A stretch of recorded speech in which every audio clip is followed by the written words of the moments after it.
मंडळी, आज आपण मूग डाळीपासून दोन वेगवेगळे नाश्त्याचे प्रकार बघणार आहोत. मुलांना टिफिनमध्ये देण्यासाठी किंवा ब्रेकफास्टसाठी हा खूप छान ऑप्शन आहे. दोन्हीही करायला सोपे आणि तेवढेच हेल्दी आहेत.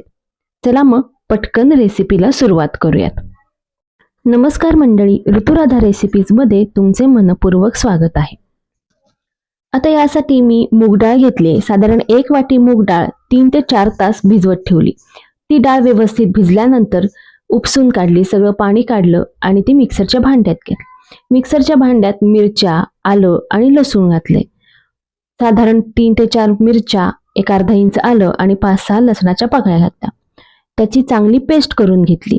आता ही पेस्ट मी एका बाउलमध्ये काढून घेतली. त्यात चवीनुसार मीठ घातलेलं आहे. तसंच एक अर्धा चमचा मिरपूड घातले. इथं मी मिरे क्रश करून घातले. तुम्ही मिरपूड तयार असते ती घातली तरी चालेल. किंचित हळद घातली आणि आता आपण ह्यात भरपूर साऱ्या भाज्या घालणार आहोत.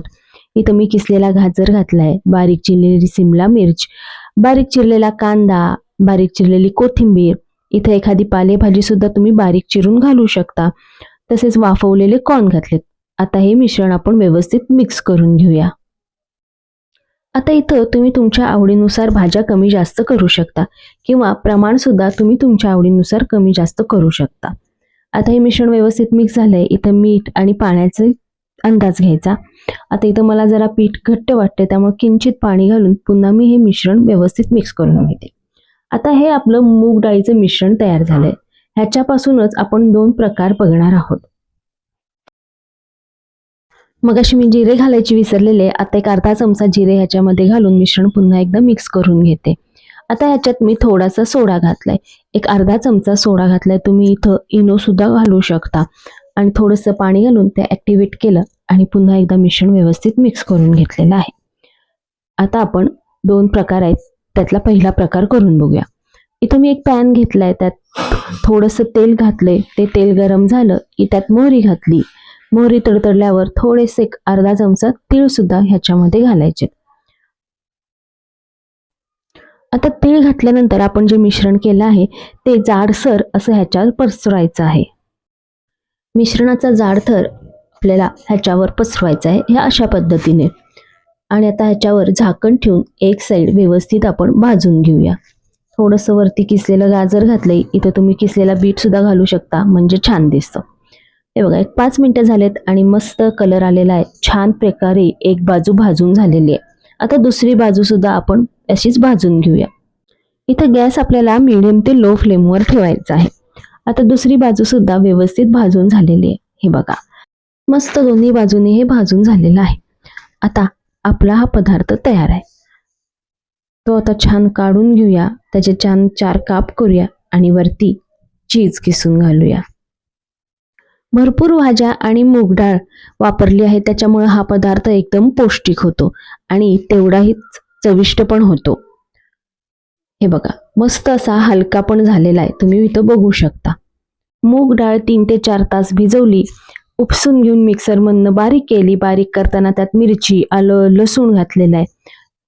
तयार पेस्टमध्ये चवीनुसार मीठ, मिरपूड, जिरे आणि आवडतील त्या भाज्या घालून मिश्रण तयार केलं आणि त्यापासून हा पदार्थ केलेला आहे. हे बघा, त्याचे असे छान 4 काप केलेत आणि वरनं मस्त चीज किसलंय. किती टेम्पटिंग दिसतंय, का नाही मुलं आवडीनं खाणार? मग हा पदार्थ नक्की करून बघा. आता याचा दुसरा प्रकार कसा करायचा ते बघूया. दुसऱ्या प्रकारासाठी आपल्याला पोळी लागणार आहेत. उरलेली पोळी घ्यायची. त्याच्यावर आता मी इथं हिरवी चटणी पसरवते.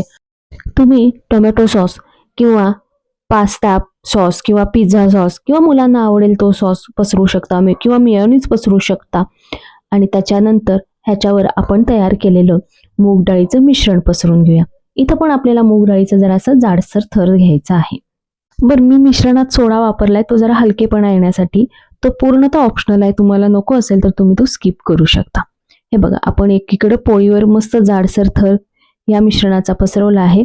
इथं पॅन गरम झालेला आहे आणि बघा, आता मी पॅनवर हे कसं पद्धतीनं टाकत आहे. पोळीची बाजू वरच्या साईडला आली पाहिजे आणि मिश्रणाची बाजू खालच्या बाजूला. आता पुन्हा एकदा खालची बाजू चांगली लालसर होईपर्यंत भाजून घ्यायची.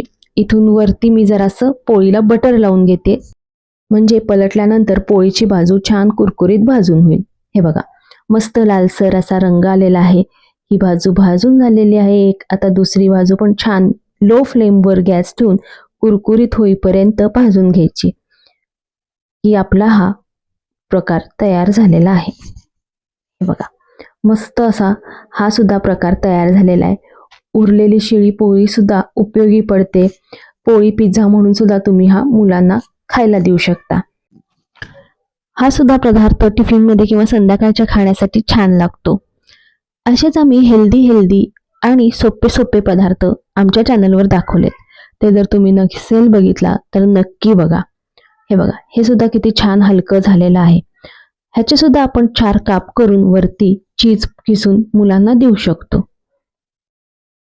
म्हणजे मुलं सुद्धा खुश आणि आपण सुद्धा खुश.